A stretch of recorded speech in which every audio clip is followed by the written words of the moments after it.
I'm not proud of how long I ignored the signs. Looking back, the break didn't come out of nowhere. It never really does, right? By the time someone says they need space, they've usually been mentally packing their bags for a while. But when you're in it, when it's your relationship and your routines and your future getting pulled apart, it's amazing how much you can explain away. My name's Eric. I'm 31, and at the time all this happened, I was working as an assistant manager at a warehouse distribution center. Nothing glamorous. Early mornings, long shifts, steel-toe boots, constant emails, constant minor emergencies. I wasn't miserable, but I was definitely in that stage of life where every day felt like a loop. Wake up, work, come home tired, eat something fast, scroll for an hour, sleep, repeat. And honestly, my girlfriend Nina had become the bright spot in that routine. We'd been together a little over 2 years, met through mutual friends at a birthday dinner, and she was one of those people who made conversation feel effortless. Even in a loud restaurant, she somehow had this calm energy. She asked questions and actually listened to the answers. She remembered little details, the name of my dog growing up, the fact I hated mustard, the stupid story about me getting locked in my high school gym storage closet. For a while, being with her felt easy. Not perfect. I'm not going to lie and pretend we were some movie couple. We argued about normal stuff. Time, effort, plans, money, priorities, the usual. But for a long time, it felt like we were moving in the same direction. Then, somewhere around the second year, something shifted. She got more distant, but not in an obvious enough way that I could point to it and say, "There, that's the problem." It was more subtle than that. She'd still text me, just less. She'd still come over, just not as often. She'd still say, "Love you," but sometimes it sounded like she was checking a box. You know how sometimes a person is physically there, but emotionally they're somewhere else entirely? That was her. At first I blamed stress. She worked in marketing for a small company, and she was always talking about deadlines, clients, and office drama. Then I blamed myself. Maybe I'd gotten too routine, too predictable, too tired all the time. Maybe I stopped being fun. So I tried harder. I started planning date nights again. I surprised her with her favorite coffee before work. I cleaned my apartment before she came over instead of the usual good enough cleanup. I listened more carefully, asked more questions, tried to be softer in arguments, tried not to be defensive. And sometimes it seemed to work. She'd smile like the old Nina again. She'd lean into me on the couch or laugh at something dumb I said, and I'd think, "Okay, we're good. We just hit a rough patch." But then she'd pull away again. One Friday night she came over and barely touched her food. I'd made pasta, which I almost never do because I somehow mess up even simple recipes, and she just pushed it around with her fork. I asked if she was okay. She said, "Yeah, just tired." Then I asked if we were okay. That question just hung there. She set her fork down really carefully, like if she moved too fast, the whole conversation would explode. "I don't know," she said. And the second she said that, I felt it in my stomach. There are certain phrases that instantly change the temperature in a room. "I don't know" is one of them. I tried to keep it calm, asked what she meant, asked if something happened, asked if I'd done something wrong. She kept saying some version of, "It's not you," which, let's be honest, never makes anyone feel better. If anything, that phrase makes you feel worse because now you know something's off and you also know they're probably not telling you the whole truth. Then she hit me with it. "I think I need a break." I actually laughed a little when she said it, not because it was funny, but because it felt so cliché and surreal that my brain rejected it for a second. "A break?" I said. "What does that even mean?" She started crying, which made it harder, because I could see she was upset, but I also felt blindsided. She said she felt overwhelmed, that she didn't know who she was anymore, that she needed time to figure herself out. She said she'd been feeling lost, like she'd built her whole life around expectations and didn't know what she actually wanted. And look, I'm not heartless.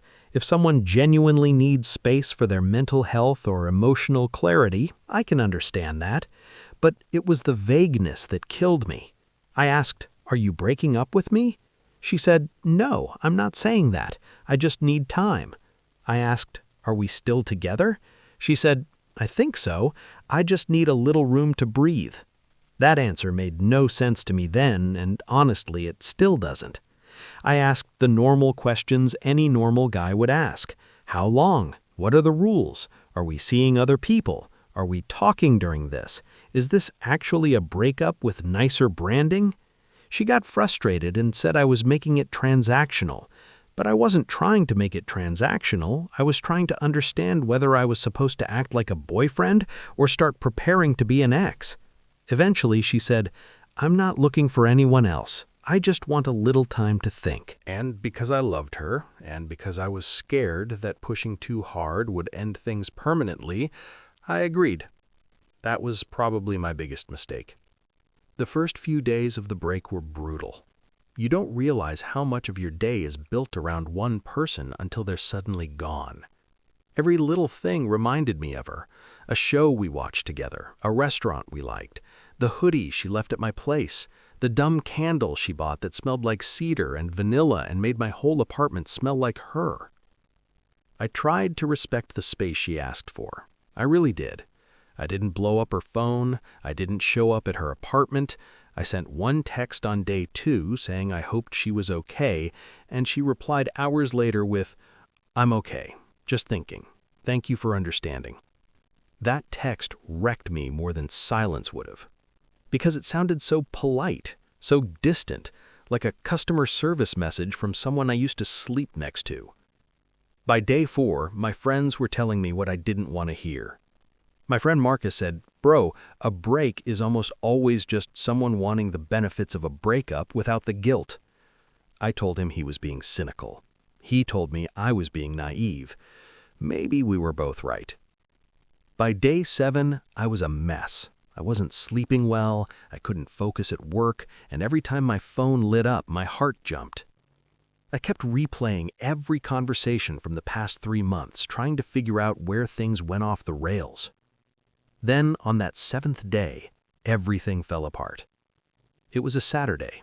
I was at home, still in sweatpants at like 2 in the afternoon, pretending I was going to clean my apartment. My phone buzzed, and it was a message from my cousin Leah. Not even a text, just a screenshot. No context, just a screenshot. It was Nina's Instagram story. She had hidden her stories from me, apparently, but not from Leah, and there it was. A rooftop bar, city lights in the background, 2 drinks on a table, and in the corner, half in frame, was a guy's arm around her waist.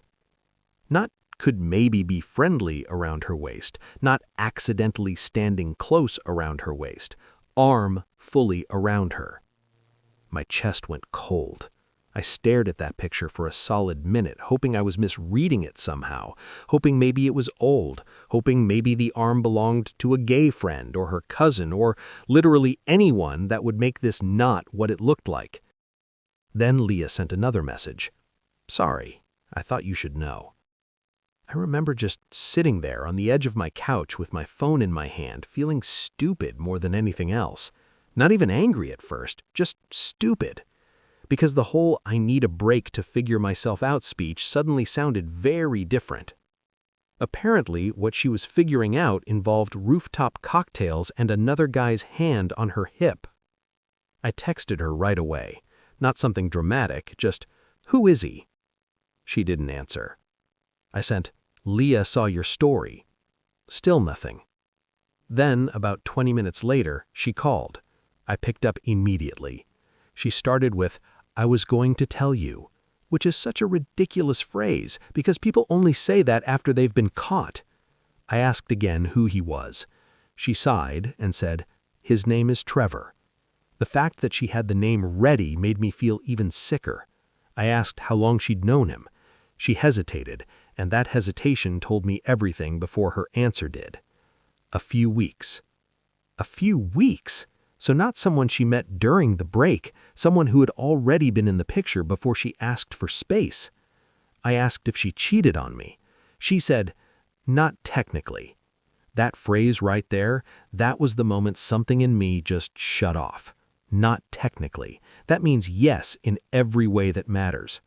She started explaining, said they'd been talking, said he understood her, said she hadn't physically done anything before asking for the break, like that was supposed to be some noble act of restraint. She said she was confused, that she didn't know how to process her feelings, that she needed distance to figure out what she wanted. I said, "You already knew what you wanted. You just wanted to try him out before leaving me." She got quiet. And when she finally spoke, she sounded offended, like I was being unfair. She said, "That's not what this was." I laughed, but it came out bitter. "Then what was it, Nina? Because from where I'm sitting, it sounds like you lined up your next option, asked me to wait around while you explored it, and called it self-discovery." She started crying again, telling me I was twisting things, but I really don't think I was. That's the thing that messes with your head in situations like this. The person doing something shady will still try to control the language around it. They won't call it cheating, they'll call it confusion. They won't call it lying, they'll call it needing space. They won't call it replacing you, they'll call it following their heart. It's amazing how pretty people can make ugly behavior sound. I asked her one question. Did you ask for the break because of him? Long pause. Then she said, very quietly, "Partly." And that was it for me.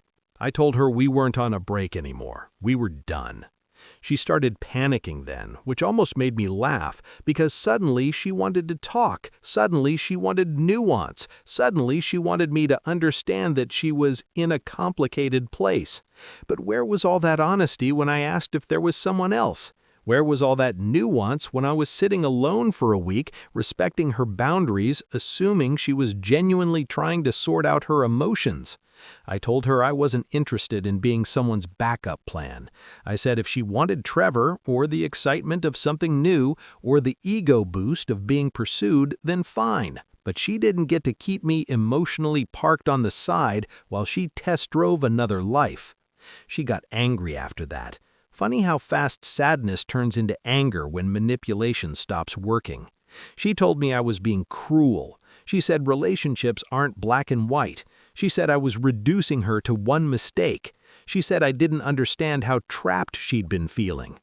Maybe some of that was true. Maybe she had felt trapped. Maybe she had been unhappy for a while and didn't know how to say it. I can even believe that. But none of that excuses dishonesty. If you're unhappy, say that. If you want out, say that. If you're interested in someone else, then at least have enough respect to end the relationship cleanly before you go exploring. Don't ask for a break and act like you're on some spiritual retreat when really you're just trying to keep one foot in the old relationship while you test drive another life. After we hung up, I blocked her. Not because I'm some cold, savage guy. Honestly, I blocked her because I knew myself. I knew if she texted me at midnight saying she missed me, some stupid, hopeful part of me would want to believe her, and I couldn't afford that. The next few weeks sucked. No cool way to put it. They just sucked. I felt embarrassed, angry, relieved, sad, then angry again. My friends were supportive, but I hated telling the story because saying it out loud made me feel like an idiot. Like, how did I not see it? How did I accept such a vague arrangement? How did I let someone turn me into the standby guy in my own relationship? But eventually, after enough bad sleep and gym sessions and long drives and awkward conversations, the fog started to clear. And once it did, I realized something important. The worst part wasn't losing her. It was realizing how hard I'd worked to be understanding while she was busy being dishonest. That's the part that sticks with you. Not just that someone hurt you, but that they used your patience against you. They relied on your love, your empathy, your willingness to give them grace. They counted on you being decent enough not to question things too aggressively. And for a while, that made me want to be less trusting, harder, colder. But I don't think that's the lesson. The lesson isn't never trust. It's don't ignore obvious disrespect just because it's dressed up in gentle language. A break isn't automatically shady. people do need space sometimes. Life gets messy. Emotions get messy. I understand that more now than I did then. But if a person asks for vague distance, refuses basic clarity, and gets annoyed when you ask perfectly reasonable questions, that's not emotional maturity. That's someone trying to keep control of the narrative while avoiding accountability. And if their version of figuring themselves out looks suspiciously like dating someone else, then congratulations, you were never on a break. You were just being phased out.